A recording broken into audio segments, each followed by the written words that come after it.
I bet you feel it now, baby. Especially since we've. What's up, y'all? It's the Maverick TV, and I'm back with another video. Okay, I know it's been a minute, y'all, and honestly, like, I have not been trying to go MIA. It's like with the holidays and stuff, I really do get sidetracked and distracted. Like, I consider myself a distracted, disciplined woman, you know? So what? We're back here, another video. I do have to make this quick because I do have a date tonight. But we're going to be going over be the villain, not the victim, okay? I had to turn my fan on. It gets pretty hot in here. It's actually warming back up again in Houston. We went through a freeze and now it's like 70 degrees. I'm like, what's going on? But I'm glad that it's warming up again. Okay, so be the villain and not the victim, right? A lot of us are taught to approach dating in a way that is very sad. Like a fairy tale story, you know, don't look at the red flags. This might be the one for me. You know, you start dating that person and you just continue to date them. You don't look at your other options. You know, a lot of men like to emotionally manipulate you and make you feel bad for having other options when you shouldn't. You're a woman, you are the prize, you're beautiful. If you're watching me, you're probably about your stuff and beautiful. So, you deserve to have options. You like naturally have them, right? Okay. Right? And so instead of approaching dating like this is it, this could be the end all be all, I want you to approach it from the fact that it's a game. It's literally a game. Someone is bound to win, someone is bound to lose. Someone is going to be the victim and someone is going to be the villain. Hopefully, you know, some of y'all end up in long-lasting, healthy relationships. I'm not saying that it always has to be this like negative thing, right? No. I'm just saying to be more realistic and more logistical on how you approach dating. There is a strategy to it to get the most out of it, right? So one of the first main points that I like to really instill in women is to always remain the prize amongst all uncertainty, right? And this is sometimes something I like even struggle with, but I always know that I am the prize, right? And the way that you remain the prize is that make sure that the man is always trying to impress you, right? Like, what does Shira 7 say? Don't be his piece, right? Like, you need to sometimes go missing, right?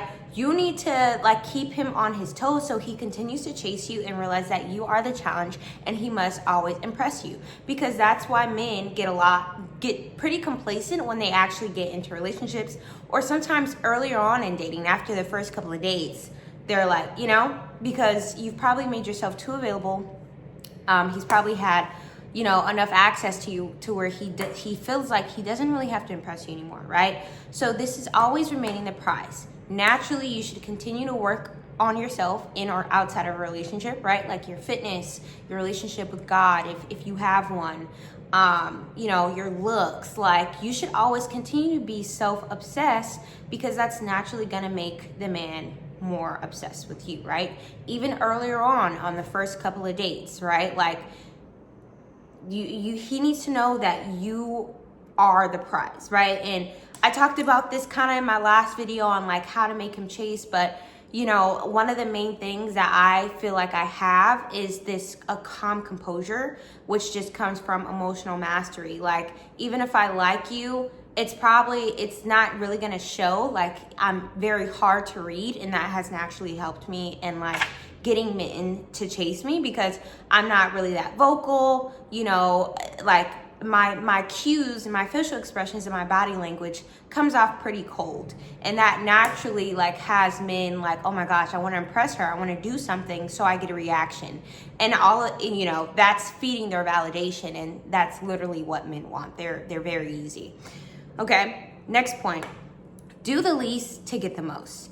I know when a lot of us start like liking someone, you're like, oh, like I want to cook for you, like I want to do this, I want to bring you lunch, I want to just be like, a lot of women become their mom. Start doing everything for them. Stop doing that. Don't do that at all. Actually, it's nice to do some things here and there, right? Like if he's doing 100% for you, do 10% for him, right? It should always be less because you have to remain the prize. That's it. You have to remain the prize. Stop doing the most. That's it. I feel like that's a simple one, okay? You know, all of that, like, why didn't you call me? And why didn't you text me? And you know, like, where are you? Don't do that, because men love their freedom. And if you're not asking those questions He most likely is, right? He should be wondering about where you are and what you're doing, right? All right, next.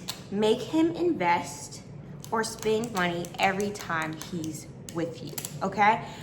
Obviously, right, there is ways that a man can invest in you outside of dates. Dates is like the basic thing, right? Like, how else are we gonna get to know each other and spend time with each other? Okay, I'm sorry, but there's other ways, right? He can get you gifts and things that only benefit you and not, you just being somewhere with him, right? Obviously there's plenty of things that a man can buy for you, right? But also like making sure that he spends every time he's with you. Like the whole like park dates and what else? Free things. I would say don't do any free events with a man, okay? Because that's gonna tell him whether he like is literally realizing or not that she just wants to be around me, right? I don't have to spend anything with her. She just wants to be around me. That makes him value you less. That makes you look like less of a challenge. It's just psychology, okay? So don't do free things. Next thing, be hesitant and notice red flags about him. And sometimes say it out loud, right? Like, so you could give a little validation here and there, like, oh, I like this about you. I like this about you. But, so that man always has to have that fear of losing you, right? That impending doom that one day she might find something better than me. So I have to keep competing. I have to keep on showing her that I'm the man for her, right? So it doesn't have to be bad things like, you could lose a little weight. Because, for me, that one's a little extreme. What have I said? Maybe if they told me something that like, oh, it's pretty crazy. I'm like, like I might not give like the best reaction and that gives off like, oh, she's not set on me. I haven't completely proven myself to her to the point where she's going to stay regardless. You always want to show men that you are always willing to walk away. Okay. Next, I feel like this should go without saying, but there should be, in my opinion, no intimacy until commitment, right? Like kissing, hugging, whatever, that's fine.